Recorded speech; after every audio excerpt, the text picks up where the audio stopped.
주제로 읽는 성경, 오늘은 믿지 않는 사람도 구원받을 수 있는가?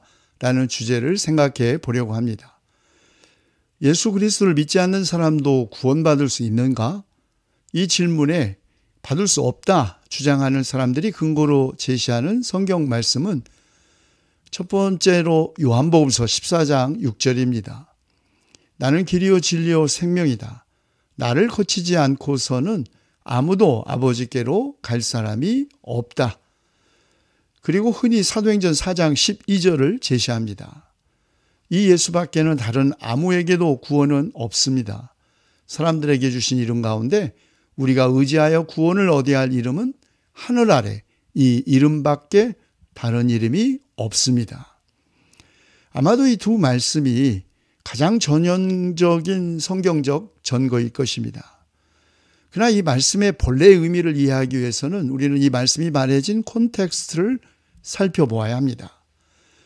요한복음의 말씀은 주님께서 어디로 가시는지 모르겠다는 제자 도마에게 하신 말씀이고, 예수께서 말씀하신 나는 길이요 할 때의 그 길은 그가 곧 가야 할 십자가 고난의 길을 의미한다는 것을 알 수 있습니다.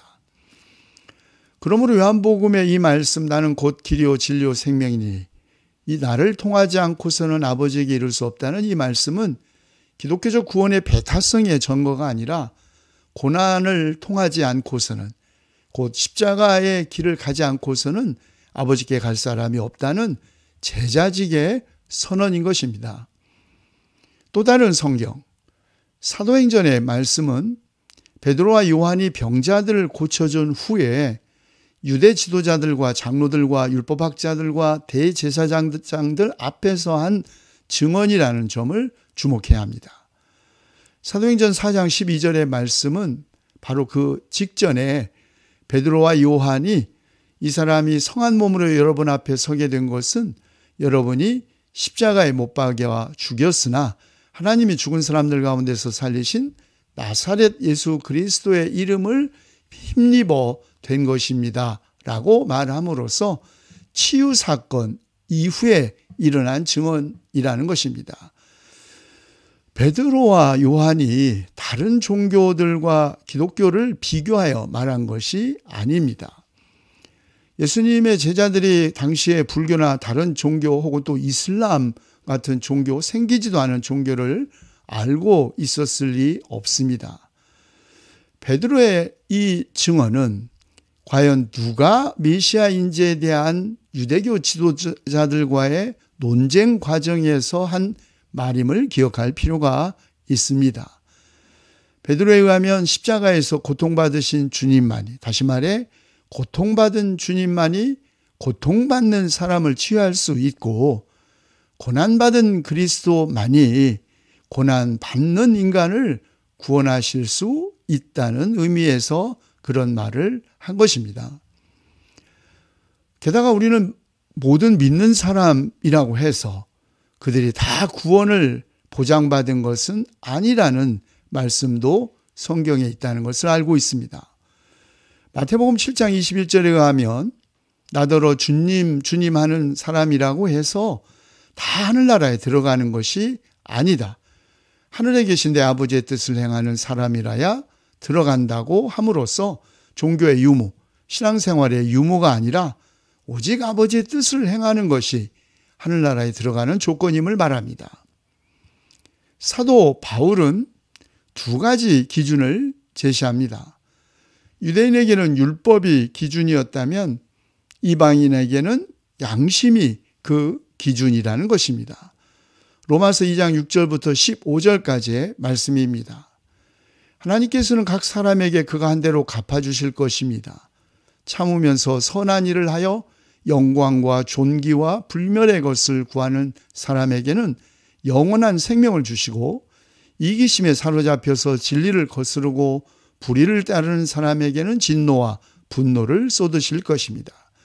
악한 일을 하는 모든 사람에게는 먼저 유대 사람을 비롯하여 그리스 사람에게 이르기까지 환난과 고통을 주실 것이요 선한 일을 하는 모든 사람에게는 먼저 유대 사람을 비롯하여 그리스 사람에게 이르기까지 영광과 존귀와 평강을 내리실 것입니다. 하나님께서는 사람을 차별함이 없이 대하시기 때문입니다. 율법을 모르고 범죄한 사람은 율법과 상관없이 망할 것이요, 율법을 알고 범죄한 사람은 율법을 따라 심판을 받을 것입니다. 하나님 앞에서는 율법을 듣는 사람이 의로운 사람이 아닙니다. 오직 율법을 실천하는 사람이라야 의롭게 될 것이기 때문입니다. 율법을 가지지 않은 이방 사람이 사람의 본성을 따라 율법이 명하는 바를 행하면 그들은 율법을 가지고 있지 않아도 자기 자신이 자기에게 율법입니다. 그런 사람은 율법이 요구하는 일이 자기의 마음에 적혀 있음을 드러내 보입니다. 그들의 양심도 이 사실을 증언합니다. 양심으로 번역된 영어 conscience라는 단어는 나저너 콘스키엔치아에서 유래했습니다. 누구나 다 아는 것, 우리 자신에 대한 알을 의미합니다. 즉 도덕적 선과 악에 대한 자의식, 우리 사회와 환경의 윤리적 원칙과 행동 규범에 상응하는 자의식을 말합니다. 소크라테스는 나의 어린 시절부터 언제나 하나의 목소리가 내 안에서 들려오는데 그 목소리는 내가 무슨 일을 해야 할 것인지를 지시한다고 고백한 적이 있습니다. 마음으로부터 들려오는 목소리, 그것이 양심이죠. 사도 바울은 그리스의 스토아 철학에 의해서 일상적인 언어로 사용되던 이 양심을 곧 도덕적으로 판단하는 자의식을 하나님의 뜻과 결합시켰습니다. 즉 인간에게 자연스러운 도덕적 의식이 하나님의 법에 일치할 때 양심의 소리는 올바르고 선한 양심에 따른 행동을 가능하게 한다는 것이죠. 자, 그렇다면 믿지 않는 사람도 구원받을 수 있는가? 이 질문에 대한 우리의 답, 그것은 알 수 없다는 것입니다. 구원은 전적으로 하나님 자신의 판단과 선택이니 우리는 우리의 종교적, 우리 자신의 도덕적 기준으로 누가 구원을 받을 수 있고 없는지를 주장할 수 없기 때문입니다. 다만 종교인은 그들이 각자 믿는 종교적 진리 혹은 그들의 법이, 그리고 종교가 없는 이들은 그들의 양심이 기준이 될 것입니다.